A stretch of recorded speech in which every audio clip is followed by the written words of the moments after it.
Assalamualaikum warahmatullahi wabarakatuh.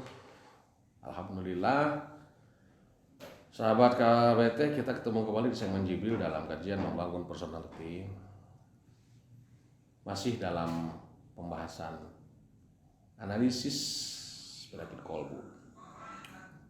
Ternyata memang banyak sekali ya penyakit kolbu ini. Berikut ini Bang Luka kenalkan dengan satu jenis penyakit yang bernama zaighun.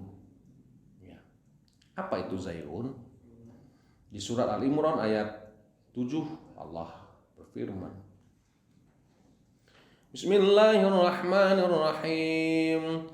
Huwallazi anzala 'alaikal kitab minhu ayatun muhkamat hunna ummul kitab wa ukharu mutasyabihat fa ammal ladzi fi qulubihim zayghun fayattabi'una ma tashabah minhu ibtigha'al fitnati wa ibtigha'a ta'wilih wa ma ya'lamu ta'wilahu illallah warrasikhu fi ilmi yaquluna amanna bih kullu min indi rabbina wa ma yadhakkaru illa ulul albab.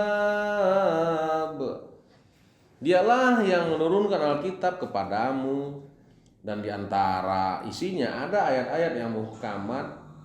Itulah pokok-pokok isi kitab. Dan yang lain ayat-ayat mutasyabihat. Adapun orang-orang yang di dalam hatinya condong pada kesesatan, mereka mengikuti sebagian ayat-ayat yang mutasyabihat daripadanya untuk menimbulkan fitnah, untuk mencari-cari takwilnya, padahal tidak ada yang mengetahui takwilnya melainkan Allah. Dan orang-orang yang mendalam ilmunya berkata, kami beriman kepada ayat-ayat mutasyabihat, semuanya itu dari sisi Rabb kami, dan tidak dapat mengambil pelajaran melainkan orang-orang yang berakal. Gitu sahabat-sahabat semuanya. Jadi fa'ammal ladzina fi qulubihim zaighun, ya, orang yang dalam kalbunya ada mengidap penyakit zaighun ini, penyakit jiwa ini, ya, itu ada pada orang yang kalbunya bersifat culas. Ya. Zaighun itu artinya culas, curang, licik, cenderung keliru, error, fals, miss. Itulah semua sinonim maknanya. Nah, itu semua sinonim maknanya. Dalam ayat ini dijelaskan sifat-sifatnya, yaitu orang yang dengan sengaja berupaya mencari-cari arti, mencari tafsir dari ayat yang mutasyabihat, yang samar, yang serupa-serupa, yang nilai balaghahnya itu tinggi, dengan maksud menciptakan fitnah, memecah belah umat.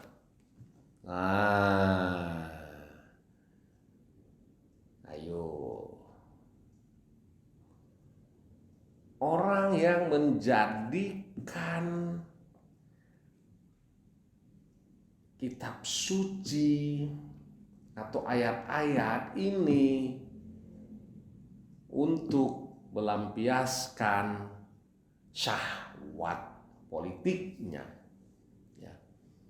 Ayat dijadikan, agama dijadikan komoditi bisnis untuk politis.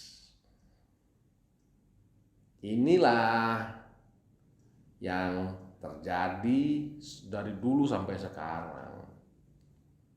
Ya, dari dulu sampai sekarang.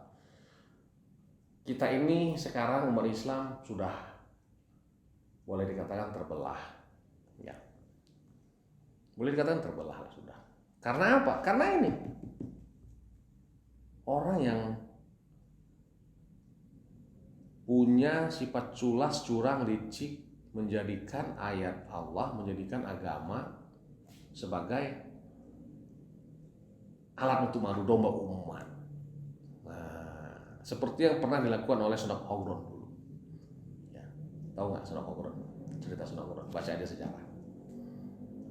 Bagaimana dia mengeluarkan ribuan hadis palsu. Tapi banyak orang yang percaya kepada hadis tersebut, padahal itu hadis palsu. Ya. Dan tafsir-tafsir Israeliat. Makanya tidak heran ketika banyak sekali umat kita yang data keislamannya itu bersumber dari cerita-cerita mitos. Yaitu tadi, karena ditafsirkan oleh orang yang mempunyai kepentingan politis, orang yang culas, licik, ya. Itu sudah Ogron dulu, dan para orientalis lah. Ya.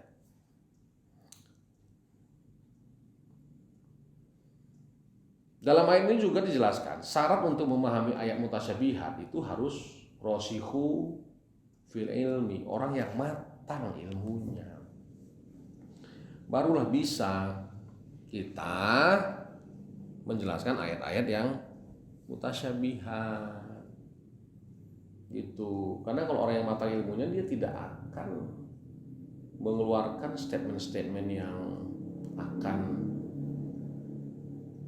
mengandung perpecahan umat. Tidak.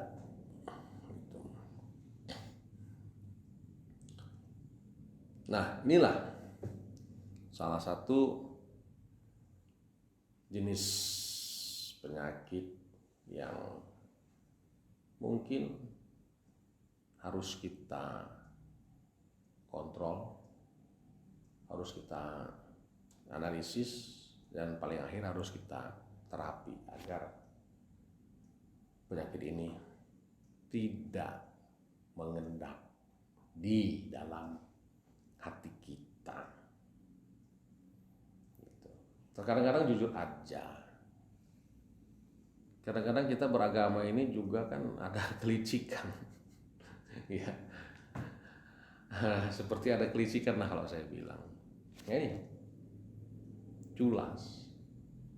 Ketika senang lupa sama ngaji, lupa sama ibadah. Ketika susah baru dekat sama Allah. Baru ingat sama ibadah, ingat sama ngaji. Ini adalah sebuah kesulasan. Ini Zaigun juga ya. Demikian, assalamualaikum warahmatullahi wabarakatuh.